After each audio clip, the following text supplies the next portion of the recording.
even the dumb beat is systemic and no itty bitty speck. It's a blemish to the awakened, it make them all livid. Different opinions against each other, pitted. Oppression done, lives on the relic. Epic of ethnic, put down a skeptic. Best in none, but hear less and better. Than the to get an extra of the have more a spectre. Better bet, a threat, we may go backwards. Dangerous trend, honestly a hazard. Little measured threat from all death to death. People think it's sex, so we got little backers. Keeping track of them, aggression, regression. Colored person sweating, just accused of possession. Who's here to get checked, only when it's hectic. Trend, a start, what was the last in ethics? Paint pettis for something can't change, surely locked in the pen. At the most of range, in the path for presence comes dealing with the menace. Falsity claims, guess what, we can't change. Version is strange, nothing to say this attained. Prejudicial hate, the past all complaints. These sets of chains, source of the pain. Frivolous gains, but who got the brains? Systemic, who cares, we're hysteric. Strenuous tension, how long to bear it? Great panic in the end will be hushed. Only barracks have it, silently be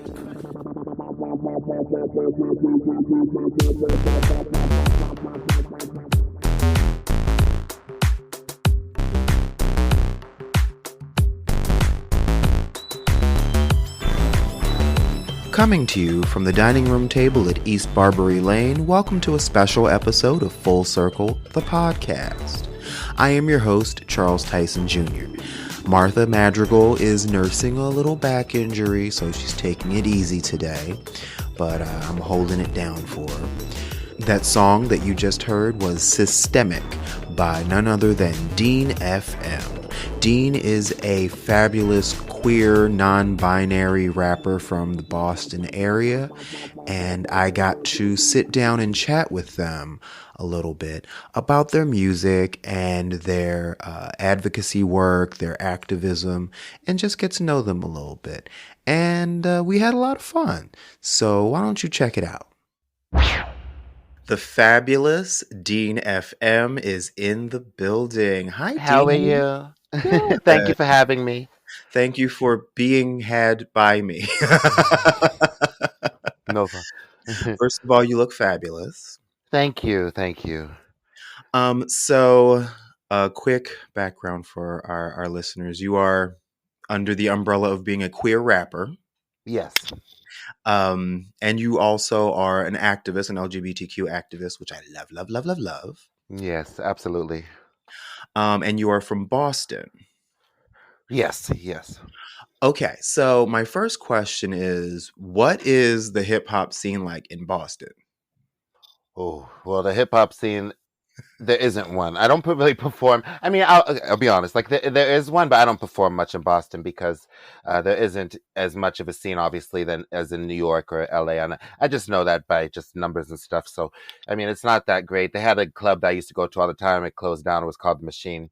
And yeah, there isn't much of a scene here. And the only time I've performed, it's been at like open mics and and at like coffee shops and stuff. So I'm definitely trying to expand and go other places too. Okay, that answers my question because I was like, is there a hip hop scene in Boston that I'm missing? Yeah. I don't know much about it if there is, but I'm sure there is one. Right. So as a queer rapper, how do you feel like I'm assuming that you've performed outside of the Boston area. How are you received outside of Boston, like in the scene at large? Well, so I've performed only in Massachusetts and in New York. Okay. New York was probably the best one. I mean, so to be honest, most of my shows have been in Massachusetts, even though that my a lot of what I do isn't performing as of recent. So, but in New York, people loved it there. So I always get a lot of support wherever I go because I go to a lot of queer venues and stuff, and I found that those environments are always the most welcoming. That tracks. I can see that. So I was listening to your music in anticipation of our meeting today. Yes. And I was listening to your podcast too. Oh, thank you. Where's Martha? Martha is nursing an injury. Oh, okay. I'm sorry. So I'm letting her rest. I was like, I got it, baby. Oh, okay. Okay, cool. I will send her your love. All right, sounds good. Um, so I was listening to your music, and thank you for listening to the podcast. That means a lot. Yes. I noticed, so I started with the single Systemic. Hmm. That was my introduction to you. And the first thing I noticed was, the rhythmicality of your flow, which I enjoyed a lot, Hmm. and the pulse of the beat. It was like electronic and futuristic, but also like current. And then the now, I loved it. I loved it. Thank you And then so I went, much. thank you. You did it. And then I went back and listened to the EP Sissy. Hmm. And that one very much felt like, was that your first EP? My first EP was "Watch It," and that was an explicit EP. That's yeah, it's hidden in there too. It's yeah, Oh, that was okay. made in 2017. It's not. I don't push it as much because it was a kind of a different image I was going for back then with being more explicit and stuff. So yeah, Right. Okay. Yeah. Sissy felt like earlier you. yeah. Yeah. But it was definitely like I got it. It's like queer rapper. Here I am. How you doing? Hmm. And it was musically very interesting, but it made me want to like see what else you had. Right. So then I listened to. Oh, but I must say the video for Bottom Bit is everything. Oh, thank you, thank you. Yeah, I'm glad you enjoyed that because that was my biggest project, and it didn't really go exactly where I wanted to go. So I appreciate so much that you like that.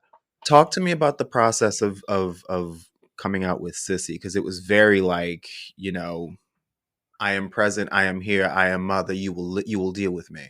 Hmm. So sissy was a word that was used by somebody in my family to, degrade me and stuff like that when it would come to Mm. situations where he wouldn't feel like I was the most feminine.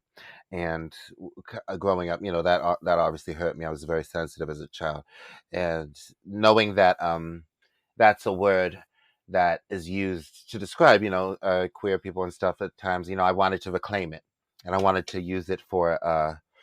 I feel like we should be able to do that as if a word that is used to hurt us, we should be able to uh, use and as whatever we want. If it's in the I agree. context of yeah. So I'm just trying to basically go off of that, kind of play off of that, and yeah, it's just a lot of me, and but that's where the title came from. Okay.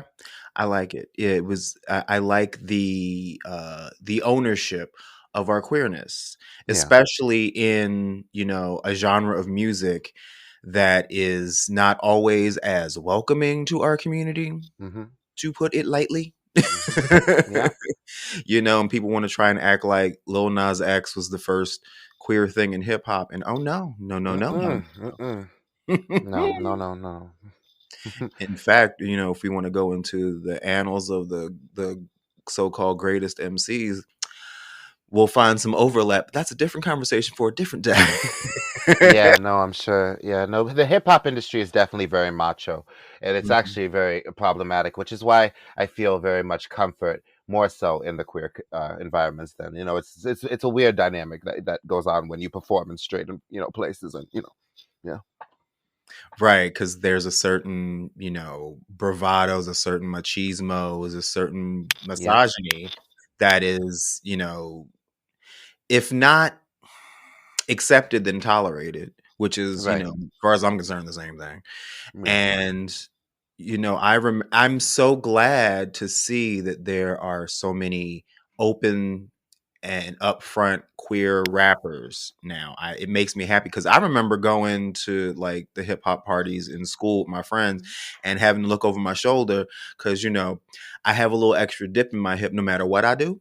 hmm, So yeah, but that's a scene that I enjoy. So it's like the overlap is, yes, I'm finally glad to see that it's being like spoken about and put up front, as opposed to something you always hear about, like such and such was accused of being gay, hmm, and it's like, oh, I'm sorry, it's an accusation.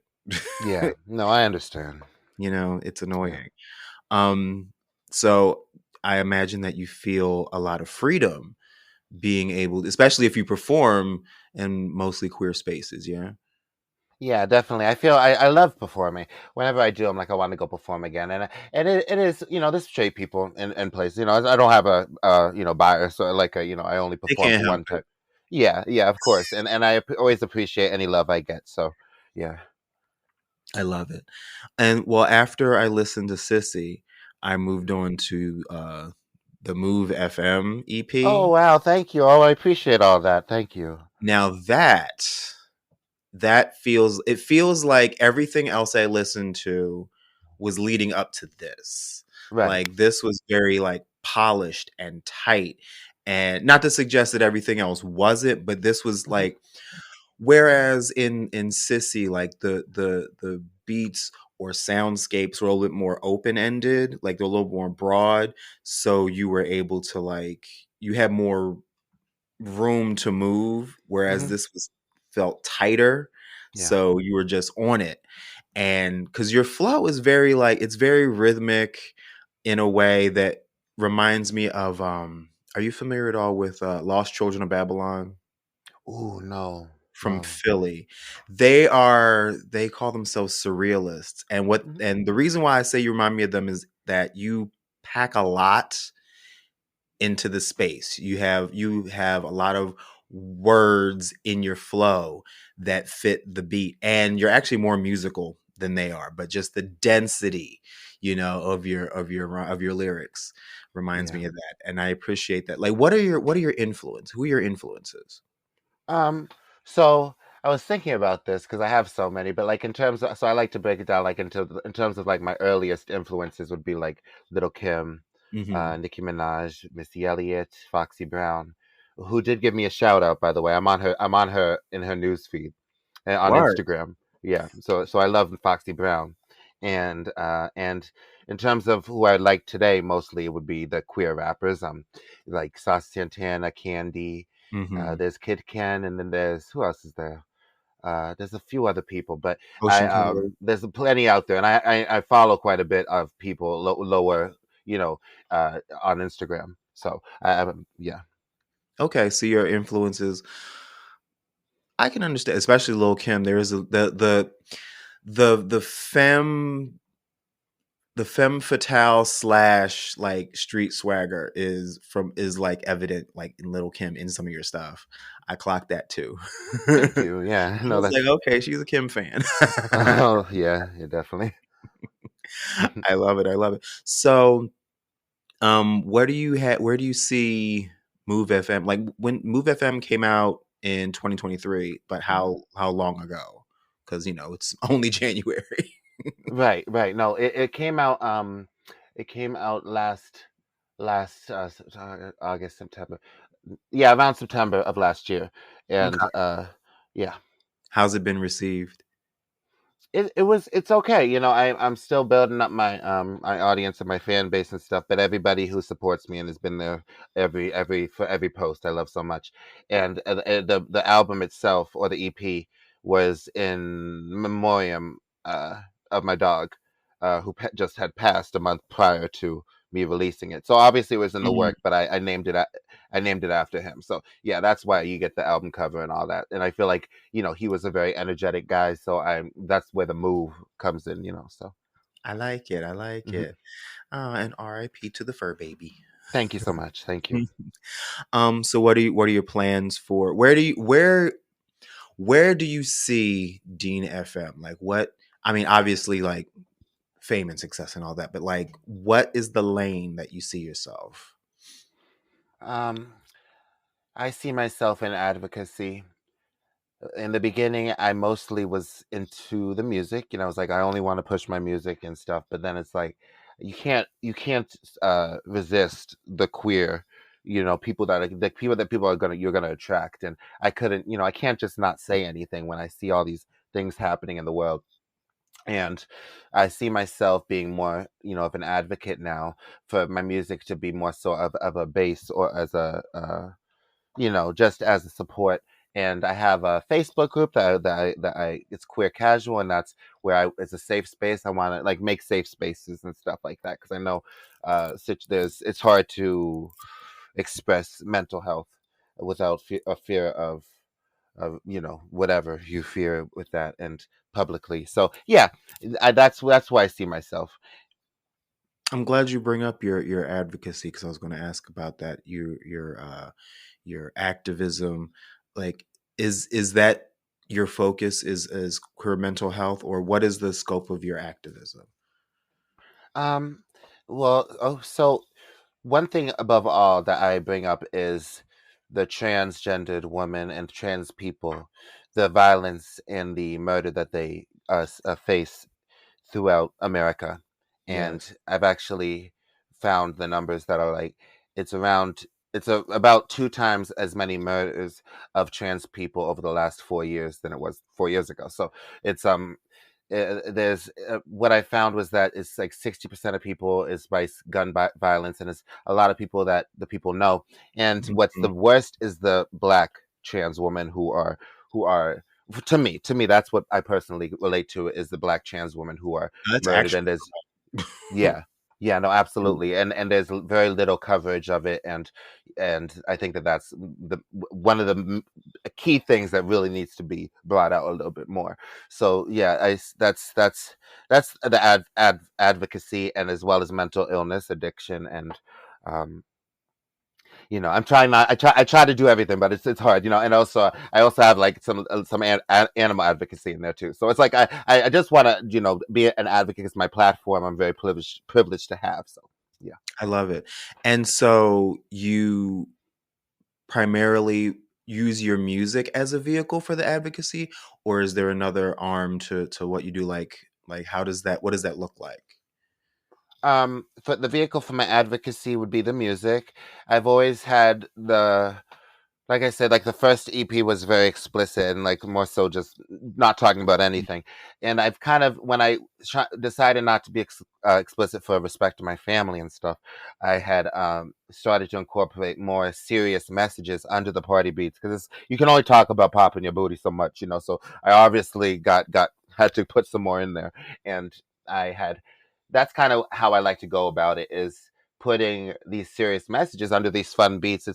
So that you still kind of get that message, but you kind of dance about it and still, have fun with it, even though, these things are incredibly detrimental sometimes. But I've been there, and I'm trying to, dance through it too. So yeah, I would say my music and the advocacy I show in the groups online and the safe spaces, that's more so I think where I would hope to see the most engagement. I love it. Yeah, and it's true, like your music definitely needs to be listened to multiple times, because like Thanks. especially for me, you know how there's like people that hear the beat first and people that hear the lyrics first. Hmm. I'm a beat first person. So the Yes. first time I'm listening to it, I'm catching the flow, I'm catching the musicality, and like I said, the density of your lyrics. And it doesn't all penetrate the first go around. And the second time I listen to it, it's like, oh, she got something to Thank say. you. Thank you. I appreciate that. Um The and density of my lyrics has been something too that I'm glad that you enjoy, because I feel like sometimes I cram a lot into such small spaces, small spaces. So I'm glad that you could get that, like what you could out of that song. So yeah. well, yeah, and it's like, there's a fine line between packing a lot in and doing too much. And you are not doing too much. You are doing just enough. Thank you. Thank you. I Thank you. try. I appreciate it. So, well, first of all, for people that have not, heard your music, describe your sound. Because again, you don't sound like nobody else. Thank you. No, Like all thank I you. I can do is appreciate. compare you to people you remind me of, but even though you remind me of them, you don't sound like them. Right. No, because I've asked people like, who do I sound like? That's yeah. People say that I don't have a very distinct or recognizable voice, but I'd say um so like with my sound would be very much dance hall. Mm-hmm. Dance hall. I'm influenced a lot by Jamaican stuff, and I'm also influenced by uh well, first of all, the culture in my family, and also the atmosphere. That I've always been taught to be very worldly and very, stuff like that. So I'm a drum person.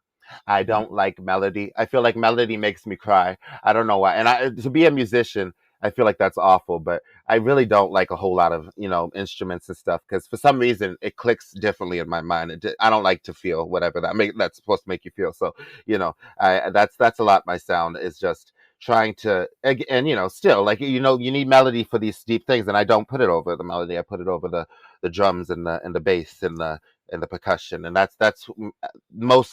what makes my sound mostly. Okay. Yeah.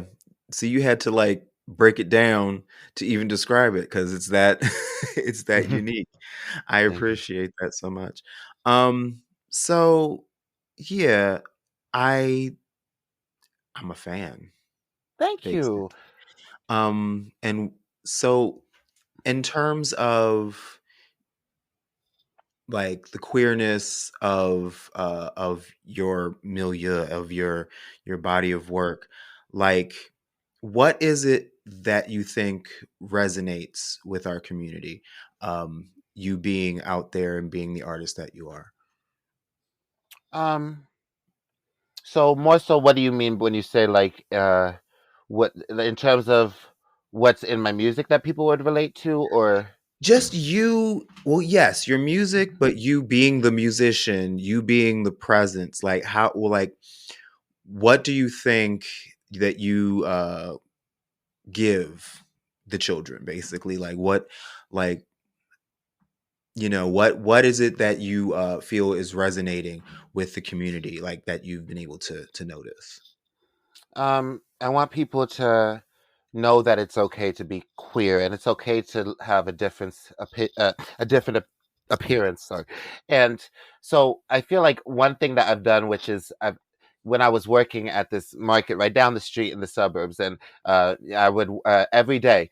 Just to go work as a cashier, I would spend 2 hours on my makeup and 2 hours on my outfit just to walk down the street, and obviously I look different as for a cashier, but a lot of people said, thank you for bringing color to this town. Thank you for bringing, because it's a white town and all that. So, you Mm, know, I feel like when I would hope, and I don't want to, think too much of what I do, but like I would hope that when people see an example, like a child sees an example of somebody who looks extremely different, it's okay to wear a little eyeliner. If you're a boy, if I have, that going on. So I feel like I try to make it a little, even for women too. You don't need to, you can feel more confident to do different things, because I didn't always look good, and it's like, so I that's kind of where I see myself trying to just being out there and having an image out there that's always genderqueer, is what I challenge people to be more expressive, because I feel like the big thing in the queer community is, many people are identifying and are able to confidently express being non-binary and all that thing. But I still feel like in terms of appearance, many people are afraid to express themselves. So I want that to be more of a thing. So I love it. So growing up, who would you say were your I don't want to say idols, but like, because okay, so for me as a kid, I loved Wonder Woman. hmm you know yeah, I also loved like the Transformers. yeah. So it's like I was that kid that always loved like robots and shit blowing up. But then hmm I also remember as a little kid putting on my cowboy boots and clothespinning a towel around my shoulders and spinning around my room when Wonder Woman came on. Okay. So like who was that for you growing up? um in terms of, like, people in media, Raven Simone, number one, first and Mm, foremost, was definitely the first person on television that I was hooked on immediately. That was a female, and she's definitely, especially since she come out as queer recently, it's like, okay, that makes sense, because me and I know many other black queer males as well I loved her a lot, and she saved us, a lot of us too. So I love her in terms of, like, an early model, and then, like, mm, just anybody around me, who's queer, has helped me out.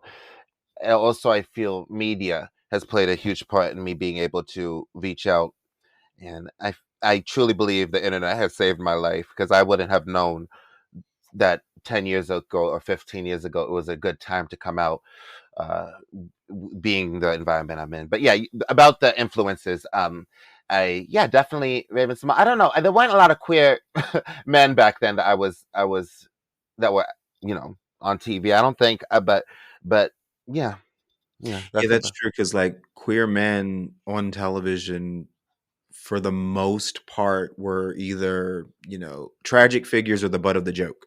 Jokes, yeah, yeah, You know, so I guess that's why I saw myself in feminine and female characters, because a lot of times they were the odd one out in the group in whatever show that was, and I also hmm gravitated towards whoever was different, yeah, and I'm sure you yeah, felt the same way. yeah. Pocahontas too, by the way. Pocahontas, I like her. I She see she was that. that bitch. Yeah, sorry. Yeah. My bad. I'm sorry. Yes, I love it, I love it, I love it. So you see yourself as being you know a foremost voice for queer advocacy and trans and non-binary advocacy through your music, which I think is a fabulous thing, and I wish you nothing but success, Thank you. because we need more loud voices, we need more talented voices, we need Yeah. people that can stand the spotlight, you know Well, and I appreciate that. I'm Have you? trying. Yeah, Yeah. you're doing it, baby. You're doing it. Um, so if we wanted to learn more about Dean FM and what you do, where should we go? Where should we visit? Well, you can go to deanfmofficial.com, and you can go to Facebook. And it's Dean FM on all platforms, Dean FM Official.